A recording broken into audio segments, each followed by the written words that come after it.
आजच्या काळात मराठी सिनेमासृष्टी आपल्या हक्काच्या OTT मिळवणं याची किती गरज आहे असं तुम्हाला वाटतं? OTT प्लॅटफॉर्म ही मराठी फक्त चित्रपटाची गरज नाही तर मराठी भाषेची गरज आहे। याचं कारण मी आपल्याला सांगतो की चित्रपट बघण्याची जी काही संस्कृती होती, पूर्वी आपण आठवड्यामधनं एकदा चित्रपट बघायचो, नंतर TV आल्यानंतर दिवसातनं एकदा चित्रपट बघायला लागलो आणि आता ॲडव्हान्स मोबाईल हातात आल्यानंतर आपण दिवसाला एक एक दोन दोन चित्रपट बघतो हेडफोन कानाला लावून। तर माझं मराठी भाषेचं मंत्री म्हणून मत असं आहे की मराठीचा OTT प्लॅटफॉर्म देखील जर प्रत्येकाच्या हातामध्ये असेल तर त्याच्यातनं मराठीचं संवर्धन होऊ शकतं, मराठीचं जतन होऊ शकतं आणि प्रचार आणि प्रसार होऊ शकतो आणि चांगलं साहित्य हे पुढच्या पिढीपर्यंत पोहोचू शकतं। म्हणून OTT प्लॅटफॉर्म हा अतिशय महत्त्वाचा आहे आणि अत्यावश्यक आहे। अभिजात मराठी या OTTच्या घोषणा झाली, या OTT कडून तुमच्या काय अपेक्षा आहेत? मी सांगितलं ना की मराठीचं जे साहित्य आहे, आता मराठीमधले जे साहित्यिक आहेत त्यांचं सगळं साहित्य ह्या OTT प्लॅटफॉर्मवर असलं पाहिजे।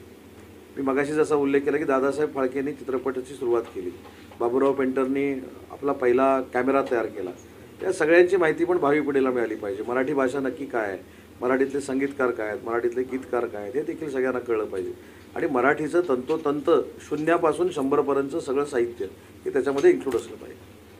अभिजात मराठी या OTTच्या मराठी सिनेमांना आपल्या हक्काच्या व्यासपीठ मिळेल असं तुम्हाला वाटतं का?